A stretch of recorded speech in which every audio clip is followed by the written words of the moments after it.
The Creative DC Action Agenda is coming out with a pretty interesting report on DC's creative economy. And they've isolated that in 6 different industry categories. It's media and communications, as the deputy mayor said, just has to be in DC. It's what the report calls the well-loved museums and heritage institutions of DC.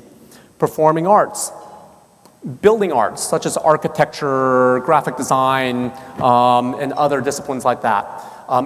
Culinary arts, or a segment of the culinary category. Visual arts and crafts is what constitutes the creative economy that is such an important piece of the DC environment. Now, as we took a look at some of the Bureau of Labor statistics on those categories, in almost every case, with very few exceptions, such as architecture or chefs, with very few exceptions like those two, 55 to 65% of that workforce is female. But it doesn't stop there. As we started also taking a look at what percentage of the incoming professional workforce in the creative economy is female, it's 60 to 80% of incoming creative sector professionals are female. And so the implications there are, and why is that happening, by the way? First off, it's a lot of those jobs require education. That's where there's a much higher percentage of an educated labor pool.